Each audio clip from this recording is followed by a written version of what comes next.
Up next on the Zapata Brand Podcast, he's the president and CEO of Eaton Park Hospitality Group. He has led his team and company to serve over 50 million guests yearly. They are known for delivering smiles for nearly 75 years with their famous SMILEY cookies. The Zapata brand welcomes Jeff Broadhurst.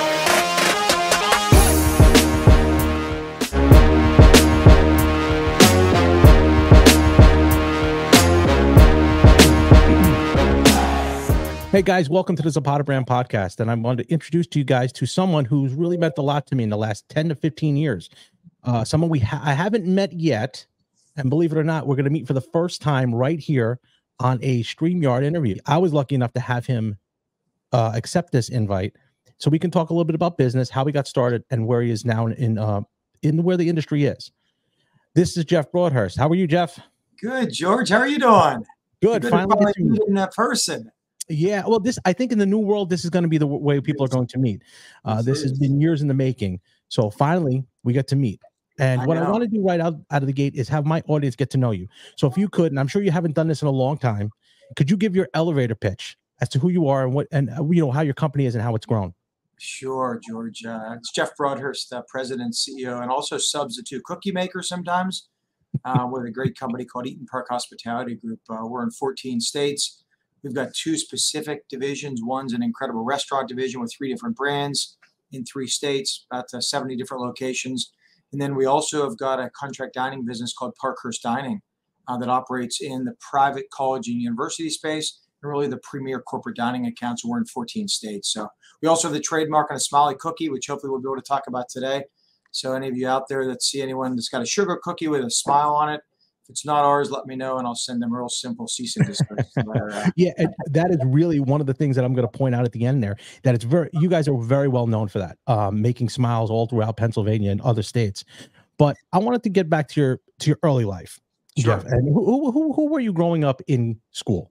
Let's start at elementary and high school. Who were you? Were you a football player, but who were you? No, I was. I would say I was somewhat a business. Somewhat excited about business. I grew up in the South Hills of Pittsburgh, where I actually live in East End in Pittsburgh now.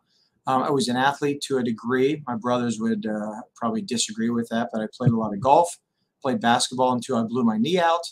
And I was really passionate with hanging out with my close friends at Upper St. Clair High School and in middle school there too. I grew up in the South Hills, as I said. I was born in Mount Lebanon, some of you, and then I moved over to Upper St. Clair pretty quickly. So that's sort of my early years. Okay, so now you had an idea. Now your father, I know him as Mr. Broadhurst, was involved in Eaton Park early in his career. Was that something he created, or did he buy that? You know, it's interesting, George. My father was originally a banker, and the big bank in town, and he was the loan officer at Eaton Park restaurants back in the 60s, late 60s.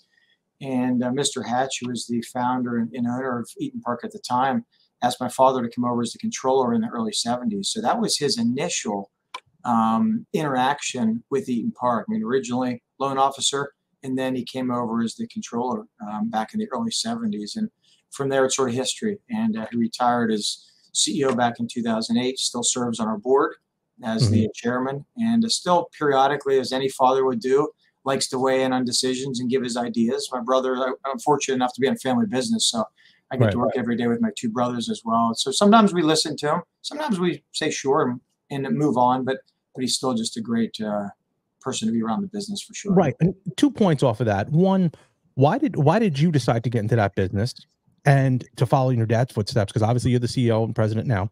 And 2, how hard is it when he comes in and he's your father? He's, I look at my kid, I don't know anything according to my kid. How is it when you go in there and he comes in with an idea and you're like, Dad, I don't know about that. So firstly, what made you choose to follow your dad's footsteps? Secondly, how hard is it? Because I'm in a family business too. How hard is it to you to say, Dad, I don't think that's the right way to go? You're in a family food business as well. So yeah, very similar. Yeah. And how I got started back in the business, ironically, I started in the business as a cook back in the mid 80s when I was in high school, and I cooked at our South Park, Eaton Park, for 2 years. interestingly enough, I was back there yesterday celebrating one of our team members who I worked with, just celebrated 50 years with us. So that was really fun being there yesterday. Wow. And really fun. And so I did that through high school. I went off to school. When I left college, I made the decision I didn't want to go in the hospitality business, which may sound like, wow, that's amazing. After you've been in this all the time, it's a family business. I went into finance, and I actually ended up moving to the Midwest, ended up in Chicago for a number of years. And then the time came in late 1995, early 96. We as an organization, we as a family business, were making a decision to potentially diversify. And that's when we decided to open this Eaton Park contract dining division, which is now Parkhurst Dining. And my father and our CFO had asked if I'd be willing to come back and help get that started. And that's how I came back. And I'll tell you, it was very difficult to leave. I worked for a company called Federated Investors, fabulous company, private, family-owned. Business. My boss, Jim Hamilton, is still the greatest boss. I mean, he's way retired now, but he and I are still dear friends. Jim actually, ironically, is going through some heart problems right now. So give a shout out to Jim, and hopefully he continues to recuperate from that. But it was difficult to leave because it was a great company and it was just a great boss. And as you know, George, I mean, most people leave companies because they don't have a good boss. In this case, I had an incredible boss. Still, when I look back, it was the best ever. Now, here's here. Oh, go ahead, George. So you didn't, out of college, you didn't want to work with your dad at Eaton Park? No, you know what? Interestingly enough, I thought I went to hospitality school up at Cornell also.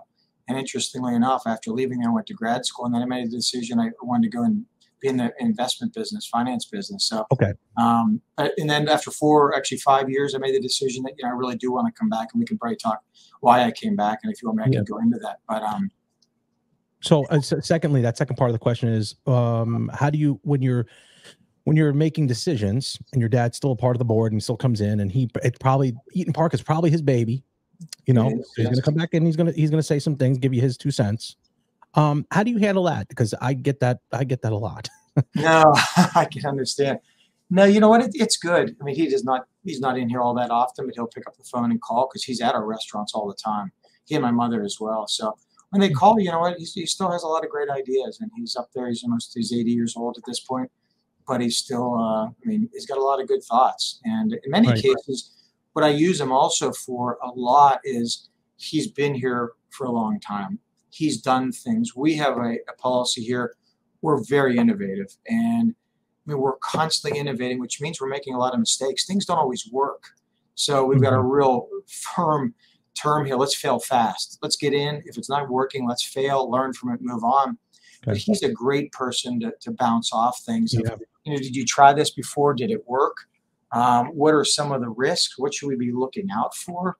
Because we're serving the guests, we're serving the public, and we're trying to anticipate what they want from a service level tomorrow, which is not always easy. And so, he's done a lot of trying things, and he'll be the first to say, you know what, everything's not worked. He's failed a lot for sure, but that's about innovation, right? Everything's not going to be perfect. So he's really good at that. He's also really good to use to really pump up team members. I mean, that's what we're all about. 9,000 team members. We're only as strong as our wonderful team members. He's the best at being with team members. Even at 80, they love seeing him, and he just adds so much energy every time he goes in one of our locations. That's awesome. And I do know that I was looking a little bit, doing a little bit of a background on him, and believe it or not, he was on YouTube years ago. And I said, wow, he's a really good speaker, motivator. Now that's a big part, as you know, of the business, keeping everybody, invested in your company, because it's hard, because it could go off the rails pretty quickly.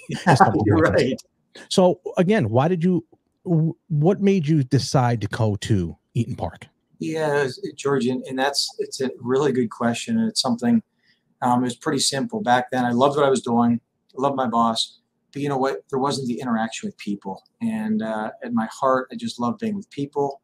And quite frankly, I like the kind of folks that we work with, kind of the folks that we serve each and every day. Everyone's got challenges. And we just love sitting in and solving some of those challenges as well. So luckily I had worked with the company for 2 years. I also did an internship for 2 summers as well. So I knew a lot of the folks in the corporate sports center. I knew some of the folks in the field. And it was just a great family environment where it's really focused on the guests, creating smiles in the community. One thing we're really proud of just as a company is how we really give back. And I really, in my role back at Federer, I didn't have a lot of opportunity to do that nearly as much as coming back to Eaton Park. So it was coming back to a place that I sort of knew, a place that I loved, and getting back to some of the folks I hadn't seen for a while. But really, it was all about just interacting with people. That's the simple thing. Before, I was one-on-one sort of selling mutual funds, which I loved. But at the same time, it wasn't really getting in there and being with people on a regular basis. And so that was it. We came back to the people for sure. Yeah, and I could be a testament to that, because I did reach out to you on a email years ago. Tried to figure out, hey, how do you handle the balance of your life? I looked at you sort of like a mentor. You know, I'm telling you that the first time here, that saying this is a guy I'm not sure that's a good idea to look at me as a mentor, but that's another conversation. Well, I look at it as someone who's successful, still is able to do a lot of other things, and I want to get to that point, and I can't do that. You know, success leaves little clues, and I wanted to always pick apart brains of people who are very successful in my industry. You know, I obviously can't do banking. I have no clue what I'm doing there. But I see how you guys all moved. The company moved a certain way. There was a circulating around that family atmosphere is what I have. So I can say that that I can see just by speaking with you those couple times, you really that was very important to you. Your people are important to you. And that's a very, very critical in our business. It really is. It is. And I mean, the times, and we've talked a number of times, obviously, about business, and I could feel that about you as well. So there was no doubt about it that's what you're passionate about. And and you're a great guy, obviously. So folks get along with you and you interact with them well. I do have a vast majority of friends from one spectrum to the other. It's wild. Don't we all? Yeah. Some I probably should not be friends with, and I kind of keep them at a distance. You got to love them from a distance. Yeah, I got a few of those too. So yeah. But let me go on to now. You're in the business here. Everything's going fine. I see you're in Bucknell. You're in Lycoming College. We're doing well, and then 2020 comes. Pandemic hits. Thanks for reminding me. Yeah. Well, now you got the double whammy, because not only your majority of sit down, dining, fast casual, and you're also on the college end. They're sending college kids home. Right. So that's one. So it's not like you're in the school industry as far as like reading and writing and stuff. You're in the food distribution for the school. Absolutely. Then the sit down dining is out, totally out. And I would say, and I don't know your demographics, but a lot of older people come to that one of the largest fast casual diners here went out because most of their clients were that. We can't survive that. Pittsburgh, you can, a little bit bigger of an audience, and they're not doing the pickup and takeout. They're not. Right. What would you, let's go back to that initial, hey, we're sending the kids home. You know, that when you first see that come across your email, and then what happens, what is your next step when they say, hey, dining rooms have got to be closed down? You could probably see me moving in my chair. I started getting antsy even thinking about March of 2020. Very tough for everybody. Yes, and you as well, because I mean, you're in the food business. So I mean, we weren't buying a lot of stuff from you, I know, at that point. So and I really will never forget that. In our day, we look at it sort of March the 12th, and everyone's got a different day of when it all starts. But that was the days that we started getting some calls from some of the colleges saying, hey, our students are on spring break. We're not bringing them back. Okay. And then pretty quickly, the corporate dining locations were, we don't want, folks are not going to be in our offices, at least for the foreseeable future. And then all of a sudden, we started getting the government mandates that our restaurants must close for dine-in and that was all in a matter of days. So we quickly, we very quickly, obviously, just like every business, started getting into crisis mode.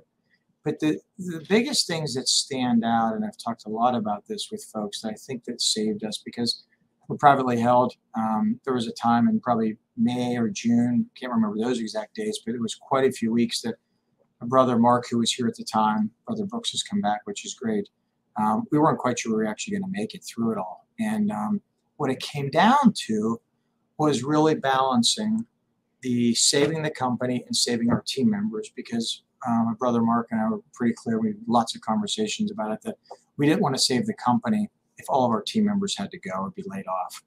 We didn't want to start something from scratch if it started back up. So it was a real incredible balancing act on every decision that was made. And that probably was the single most important decision we made very early on to balance our team members' health, team members' health, and then the health of the organization. And neither was more important, quite frankly, because if we do everything for our team members, the company's gone. They no longer have a job. Vice versa, if we do everything just to save the company, then our team members don't have jobs. So it was a really incredible balancing act. But the other thing is that stand out. Number one, we've got incredible partners on the Parkhurst side, the contract dining side. They all came together with us, and they were very helpful to us. Realized that, our business was pretty much shut down. If there's no students on a campus, we're not serving food anymore. At the same time, we didn't want to lay off all of our managers. We had to lay off a few for sure. But the conversation with each and every client went really well, and we've got some incredibly strong partners. And then the innovation side kicked in, especially on the restaurant side. And interestingly enough, if you go back to the previous sort of slowdown in the economy back in 08, 09, ever since then, we did not see dine-in business really dramatically grow. What grew was the takeout business. So the interesting point, we had already been seeing that grow. So when COVID hit, that accelerated. I mean, exponentially. And therefore, our ability to really, truly innovate on that specific pillar of takeout, we've got drive-through windows. We accomplished things that normally would take us years in a matter of weeks, which you think about innovation. I know you're innovative at your company as well, George, but that really was huge. And now we look back on it. Yes, it was a miserable year and a half for sure, but we're in a far better place from a takeout perspective, is just an example. And that was something that I noticed when we were going through it. More people now ordering online, picking up and stuff like that. And what we did notice too was the people wanted to help. They wanted to help. It was incredible. It was like good and bad. Right. Good and bad. Now, obviously, I went through a bad divorce at that time. That wasn't good. But you had everything coming at you, and then you're finally kind of seeing, okay, we can do this. But you guys were ahead of the curve. You saw the growth. So again, ahead of the curve, trying to figure out, because you guys are always innovating. We implemented that system for years ago, but we didn't really know how to run it effectively. We learned pretty quick. The kids were showing me, hey, you got to do this, you got to do this. And it's really amazing, which takes me to our next question. George, before you get up, the one thing, and I know this played into the fact is that you're still in business, is our team. That was something that everyone in our organization, and servers, all of our cooks, our leadership team in the corporate support center, everyone sort of pitched in, because at that point we were a 70-year-old business. We'll be 75 next year. And I think everyone, just sort of jumped in. And little do we know what no one knew, right? No one in the world had any idea what was going on. And that was the thing I'm probably most proud of too, is the fact that everyone sort of pitched in. It was a difficult time because none of us knew what this COVID thing was. It was really cool. It was really cool to see. Really cool to see. Really cool to see those people, people who've been there, and you would think, okay, maybe they're just going to get a check and go home. They were in. They jumped in. They really did. And I saw that even on your corporate dining side. Everyone was very helpful, extremely helpful. So the next part of the question actually leads in from this innovative stuff. Where do you see AI coming into the picture in your restaurants? And is it something that is, that is like the hot topic of everything, every business got to do AI. Where can you utilize AI, and where do you see could be a danger of AI? It's interesting, George. I was actually at a seminar last night on that, so over dinner, and we're spending a lot of time talking about it. We actually, just in our last quarterly plan, we worked with a subgroup of a couple individuals here, digging into what are the opportunities, and quite frankly, what are the pitfalls, exactly what you're talking about. Right now, there's a lot of folks talking about robots and that kind of stuff with our industry. There are some out there. I don't think you're going to see a lot of fully robotic restaurants anytime soon. Might see aspects of it. At the other time, I do think there's a lot of opportunity to really do some more analysis on guest behaviors, potentially looking at timing, how long folks dine in, how quickly they want to be through. There's a lot right now going on with potential. We're not into it yet by any means. We're just investigating things. There's also a lot of opportunities we've got a big takeout business. About 40% of our folks use an app. Other 40% don't, which means some of them are calling in. There's an opportunity there to maybe use voice activation and things like that, which there are some things out there. They're still a little glitchy. So on the operations side, a lot of it is probably more an analysis in trying to figure out how we can become more efficient. Quite frankly, how we can meet the guests where they want to be met in the future, just by watching visually in some cases through using technology. Our corporate support center where I'm sitting right now, we've got a lot of folks. Each department right now is doing a lot of research on how might AI allow them to be more efficient, more effective, and quite frankly, just better at supporting our units. So, but there's a lot of scary things too. I mean, there really is in with technology that we've got to be careful. Well, that my point on that would be like, would that not be counterintuitive to your smiley, friendly, interactive people, kind of, you have that kind of feel to you? Do you worry that is where we're heading, or no? At least not from our company perspective, because that's something, our purpose is to create a smile, right? So everything we do is about creating smiles or attempting to create smiles in our guests, with our team members, each other, and then quite frankly in the community. So we're going to be very careful on that. And that's why we're probably that's why we are taking it slower. In some cases, we probably could be moving a little quicker on this. We're making sure that there's safeguards around. I mean, I'm not going to go into some of the examples of things I've recently seen out there that can be used very poorly and can impact people's lives in the complete opposite way. Not create smiles, create frowns, create disasters. And so we're going to be very careful on that for sure. So in the next, let's say 5 years, we'll go 5 years. I always go 5-year marks. Sure. Where do you see Eaton Park at? Are you looking at growth, or are you looking at something different? Good. And Eaton Park Hospitality Group is interesting because we're very diverse now. We're in 14 states, as I mentioned. We've got lots of different concepts. And interesting enough, on the Parker side, we have 80 or so different locations. Every single one of them is unique. There's no set menus. Everything's customized. On the restaurant side, we've got a chain which will be 75 years old next year, which is really exciting. I mean, restaurants 75 years are unheard of. And that's all about innovation. And I'd like to say I know exactly what it looks like in 5 more years. I don't. And that's, I think, why I get excited each and every day to come back to work, because every single day we're working on something brand new. We're at least trying to anticipate, what are the guests going to want next year that they may not want this year? What are they going to want faster than they don't want now? Maybe they'll want to slow down. Who knows? What will the meal habits be? So on the restaurant division side, there's a lot of anticipation of what might come. We'll anticipate wrong in some cases, so we'll backtrack, do it again.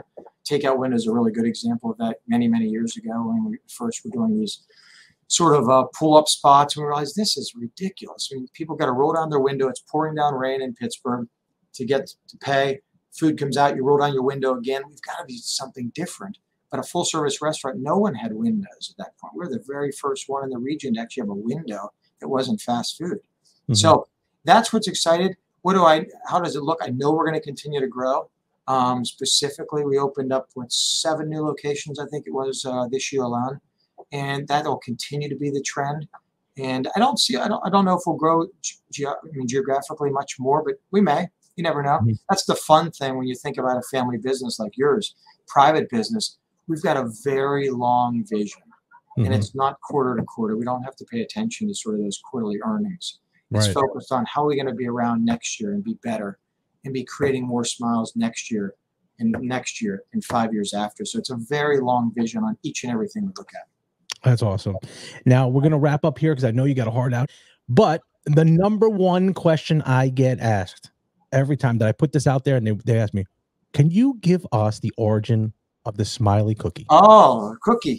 Actually, I just had one too.